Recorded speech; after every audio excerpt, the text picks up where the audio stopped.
In 1623, while recovering from a long, unexpected illness, the poet and preacher John Donne wrote Devotions upon Emergent Occasions, which in part consist of some of the most inspired meditations ever written, and is the source of the universally known No Man is an Island meditation.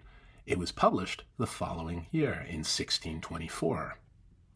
The first meditation has been with me for most of my life and is the first thing I think of when faced with the sickness of someone I care about or when faced with illness of my own. And I simply cannot account for the comfort I take from it, except perhaps the unfiltered honesty and poetic, spiritual, and psychological intensity of Donne's meditation. But at any rate, it has been a source of comfort and even of pleasure for me for decades, and so I share it here. Meditation number 1. Variable and therefore miserable condition of man. This minute I was well, and am ill this minute. I am surprised with a sudden change and alteration to the worse, and can impute it to no cause, nor call it by any name. We study health, and we deliberate upon our meats and drink and air and exercise, and we hew and we polish every stone that goes to that building, and so our health is a long and irregular work.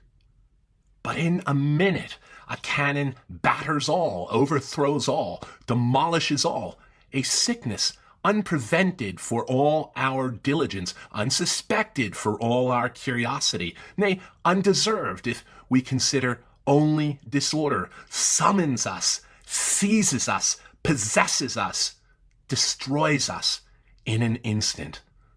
O miserable condition of man, which was not imprinted by God, who, as he is immortal himself, hath put a coal, a beam of immortality in us, which we might have blown into a flame, but blew it out by our first sin. We beggared ourselves by hearkening after false riches, and infatuated ourselves by hearkening after false knowledge, so that now we do not only die, but die upon the rack, die by the torment of sickness, nor that only, but are pre-afflicted, super-afflicted with these jealousies and suspicions and apprehensions of sickness before we can even call it a sickness.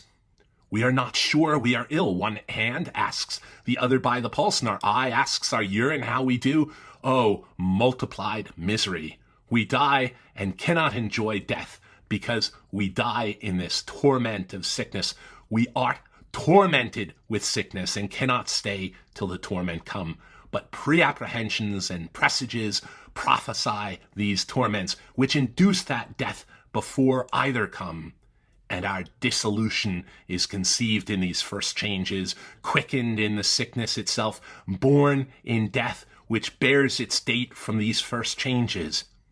Is this the honor which man hath by being a little world, that he hath these earthquakes in himself, sudden shakings, these lightnings, sudden flashes, these thunders, sudden noises, these eclipses, sudden offuscations and darkenings of his senses, these blazing stars, sudden fiery exhalations, these rivers of blood, sudden red waters? Is he a world to himself only, therefore, that he hath enough in himself, not only to destroy and execute himself, to presage that execution upon himself, to assist the sickness, to antedate the sickness, and make the sickness the more irremediable by sad apprehensions, as if he would make a fire more vehement by sprinkling water upon the coals, so to wrap a hot fever in cold melancholy, lest the fever alone should not destroy fast enough without this contribution,